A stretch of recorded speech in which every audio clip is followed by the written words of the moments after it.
जय माता दी दोस्तों, मैं शैली स्वागत करती हूँ आपके हमारे channel triple five angelic guidance पे, जो कंटेंट है आपकी जर्नी को ईजी बनाए हैं जल्दी कंप्लीट कराने के लिए। इसी रिगार्डिंग आज का वीडियो, और आज के वीडियो को शुरू करने से पहले पूरा चार्ज होते गणपति अप्पा माता दी शिव बाबा जी को एंजल्स एंसेस्टर्स को, ताकि आपको बेस्ट हेल्पफुल वीडियो प्रोवाइड की जा सके। चलिए शुरू करते हैं। और आज का टॉपिक है कि स्पिरिचुअल जर्नी में आने के बाद, डिवाइन जर्नी में आने के बाद डिवाइन सोल्स को क्या जो है कमिटमेंट करनी चाहिए, या उन्हें किस प्रकार के वस्त्र धारण करने चाहिए। क्या उन्हें बिल्कुल भी जो है वस्त्रों को त्याग कर देना चाहिए, क्या उन्हें सन्यासियों की तरह वस्त्र धारण करने चाहिए, क्या उनको मतलब पूरी तरीके से ऐसे वस्त्र धारण करने चाहिए जिससे कि उनके प्रति कोई अट्रैक्ट ही ना हो, और वो भी किसी के प्रति अट्रैक्ट ना हो। क्या इस प्रकार के वस्त्रों को धारण करना चाहिए। आखिर एक डिवाइन फेमिनाइन को, डिवाइन सोल को, एक ट्विन फ्लेम को किस प्रकार के वस्त्रों को चूज़ करना चाहिए। क्योंकि वस्त्रों को लेकर कहा जाता है कि अगर वैसे वस्त्र पहनेंगे तो आत्मा अट्रैक्ट हो सकती थी किसी अन्य आत्मा जीवात्मा के प्रति, या वो किसी को अट्रैक्ट कर सकती थी, है ना। तो इसलिए आज आप जो है साधारण कपड़ों को पहने, ऐसा कहा जाता है। तो हम इस पर बात करने वाले हैं। देखिए, बात ये है कि आप इस जर्नी में आए हैं, बहुत जन्मों से जो आपने कमी कमजोरी को दबाया था उसको दबाने नहीं आए हैं, उसको निकाल के उसको समाप्त करने आए हैं। तो जो रेगुलर बेसिस पे आप जो है जिस गाइडेंस को फॉलो कर रहे हैं, आप जिस ज्ञान को फॉलो कर रहे हैं, जिस जर्नी में चल रहे हैं, वहाँ पर आपको जो भी गाइडेंस दी जा रही है, जो भी हेल्प प्रदान की जा रही है, तो उसमें उसको फॉलो करते हुए आपको ये नहीं है कि आपको किसी चीज़ का त्याग कर देना है, आपको वस्त्रों का त्याग कर देना है, आपको बहुत स्मार्ट कपड़े नहीं पहनने, आपको बहुत स्टाइलिश कपड़े नहीं पहनने हैं। हाँ, नहीं पहनने चाहिए, लेकिन उसका एक लेवल होता है। वो लेवल होता है स्टार्टिंग का, स्पिरिचुअल जर्नी का एकदम स्टार्टिंग एरा, जब आप बिल्कुल भी मतलब अगर आप उस तरह के पहनेंगे तो आप जो है अट्रैक्ट हो सकते थे, अट्रैक्ट कर सकते थे। लेकिन जैसे जैसे ये स्पिरिचुअल जर्नी आगे बढ़ती जाती है और आप सच में स्पिरिचुअली ग्रो कर रहे हैं, ये नहीं कि केवल स्पिरिचुअल जर्नी के केवल साल बढ़ते चले जा रहे हैं, साल बढ़ रहे हैं, 1 साल, 2 साल, 3 साल, 4 साल, 5 साल, कोई कहे 10 साल से चल रहा है, लेकिन स्पिरिचुअली कुछ ग्रोथ हुई ही नहीं थी, तो वहाँ पर वो चीज़ एप्लीकेबल नहीं है। लेकिन अगर आप चल रहे हैं स्पिरिचुअल जर्नी में, ज्ञान में चल रहे हैं, और आप ग्रोथ भी कर रहे हैं अपने आप को, तो आपको किसी भी प्रकार का कोई त्याग करने की आवश्यकता नहीं होती थी।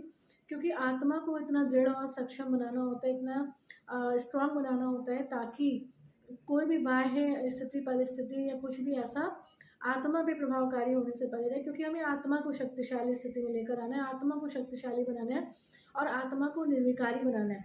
अगर हम उस पर कोई आवरण चढ़ा लें, हम उसे मौका ही ना दें, हम स्टाइलिश कपड़े पहने, हम स्मार्ट कपड़े पहने, लेकिन फिर भी हम किसी की तरफ अट्रैक्ट नहीं हैं, हम किसी को अट्रैक्ट नहीं करते, क्योंकि हमको इस बात का ज्ञान है कि हम एक आत्मा है, और यहाँ पर सारी ही आत्माएं हैं, और आत्मा का आपस में भाई भाई का संबंध है। सब आपस में भाई भाई हैं, आत्मा भाई भाई हैं।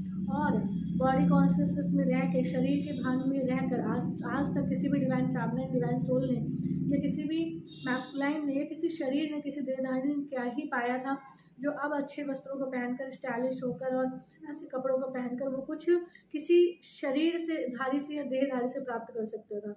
तो सबसे बड़ी बात तो ये कि आपके खुद के अनुभव कि बॉडी कॉन्शियसनेस में रहने से, शरीर में अच्छे वस्त्र धारण करने से, स्टाइलिश रहने से, स्मार्ट रहने से क्या कोई अच्छी आत्मा, जीवात्मा आपके प्रति अट्रैक्ट हो सकती थी?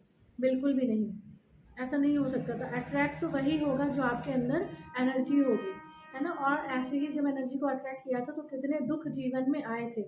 तो सबसे पहले बड़ा तो यही रियलाइजेशन है कि कपड़े चाहे जो भी पहने, लेकिन किसी देहधारी को अट्रैक्ट नहीं करना था, और किसी देहधारी से अट्रैक्ट नहीं होना था।